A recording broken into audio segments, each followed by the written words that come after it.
கதை தலைப்பு நள்ளிரவு அழைப்பு. தி மிட்நைட் ஃபோன் கால்.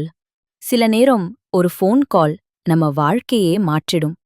இந்த கதை ஒரு நள்ளிரவு வந்த அழைப்பால் ஆரம்பமாகுது.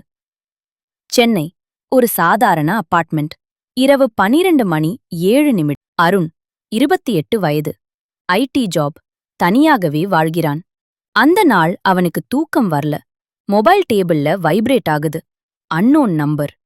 அருண், இந்த நேரத்துல யாரு? கால் அட்டெண்ட் பண்றான். அப்புறம் மமூச்சு விடுற சத்தம் மட்டும். ஹலோ, யாரு? மறுபுறம் ஒரு மெலிந்த குரல். அருண், நீ இன்னும் 10 நிமிஷத்துல வீட்டை விட்டு வெளியே வரணும். அருண் சிரிச்சான். என்ன பிராங்கா? அந்த குரல். நான் பிராங்க் பண்ணல. 12:30க்கு உன் ஃப்ளாட்ல தீ விபத்து நடக்கும். Call cut. அருண் நர்வஸ். இவன் யாரு? அவனுக்கு சிரிப்பு வந்தாலும் உள்ளுக்குள்ள ஒரு பயம். அவன் கிளாக்கை பார்த்தான். அருண் பால்கனிக்கு போறான். அடுத்த ஃப்ளாட்ல பாட்டி சத்தம். எல்லாம் நார்மல். இது ஃபேக் தான். அப்போ மீண்டும் கால். Same number. நீ இன்னும் வெளிய வரல. கிச்சன்ல கேஸ் லீக் ஆரம்பிச்சிருச்சு. அருண் ஓடி போய் கிச்சன் டோர் திறக்கிறான். கேஸ் ஸ்மெல் அவன் உடம்பு முழுக்க நடுங்குது. அவசரமா ஸ்விட்ச் ஆஃப் பண்றான். Windows open.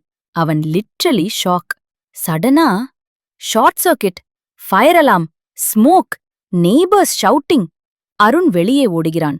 Fire brigade. அவன் ஃப்ளாட் மட்டும் பர்ன். அருண் சேஃப். அவன் மொபைல் வைப்ரேட். மெசேஜ், இன்னும் ஆரம்பம்தான். அந்த மர்ம மனிதன் அருண் போலீஸ் ஸ்டேஷன் போறான். இன்ஸ்பெக்டர் கேட்கிறார். நம்பர் தெரியுதா? Tracing, prepaid SIM, fake ID. அந்த இரவு தூக்கமில்லை. அடுத்த நாள் ஆஃபீஸ்ல ஒரு mail. From midnight caller at unknown. Mail content. 5 வருடத்துக்கு முன்னாடி நீ ஒரு ஆக்சிடென்ட்ல ஒருத்தனை கொன்ற. அருண் உறைந்து போறான். Flashback. 2019 rainy night, drunk driving, hit and run. ஒரு ஹோம்லெஸ் ஓல்ட் மேன். நியூஸ்ல வந்தது. Case closed, no evidence. Arun பணம், இன்ஃப்ளூயன்ஸ் எல்லாம் யூஸ் பண்ணி எஸ்கேப். மெயில்ல இன்னொரு லைன். அவன் என் அப்பா. மனசாட்சியின் தண்டனை. அருண் அழுகிறான். ரிப்ளை பண்றான். சாரி, நான் பயந்து ஓடிட்டேன். Reply instantly. சாரி போதாது, நீ உண்மைய ஒத்துக்கணும். அந்த இரவு கால். நாளை காலை போலீஸ் ஸ்டேஷன்ல நீயே சரண்டர் ஆகணும். இல்லனா நீ நேசிக்கிற ஒரே மனிதன் பாதிக்கப்படுவான். அருண் ஷாக். யாரு? ஆன்சர், உன் தங்கை அனு. அருண் உடைந்து போகிறான். அடுத்த நாள் police station, media, Arun confession. Anu safe, case reopen. கடைசி அழைப்பு. அருண் ஜெயில்ல. Mobile confiscated. ஆனா ஒரு லெட்டர். நீ தண்டனை அனுபவிக்கிறதுதான் எனக்கு வேண்டியதில்லை.